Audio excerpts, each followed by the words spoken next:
There are a variety of things that a business person must do before starting the business. First one is, before you even begin to think about starting the business, do a lot of research and a lot of planning. Do you have a product or a service that's needed in the marketplace? Can you provide it? Can you do it at a cost that the marketplace will bear? If you do the research and find out the answers to those questions are positive, you need to move on to the next step. You've got to plan how much money you're going to need to start the business and how much money you're going to need to carry it while you're starting up, before revenues come in, but while you have expenses for rent or for employees and things of that sort.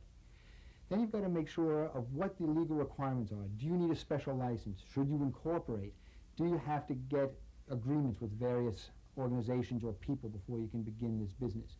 If the answer is yes, you've got to make sure that each one of those steps is handled appropriately, that the documents are appropriately drafted, that the approvals are satisfactory to the purpose. At that point, you need to get further advice on how to set up an accounting system, how to keep records, how to make sure that everything that you do is documented and accounted for. That's valuable for several reasons. One, because it will help you decide how to move the business into one direction or another. If you find that you're spending a too large a percentage of your money on employees, you may decide that there's a way to cut back here or to cut back there. If you have too much inventory for your sales, you may decide not to buy as much or something of that sort. Alternatively, there are other issues that need to be decided as far as legal questions are concerned. Who are you going to need to employ? Can you get the key employees that you need? Should they have contracts of employment? Do you want to have non-competition clauses in their agreements?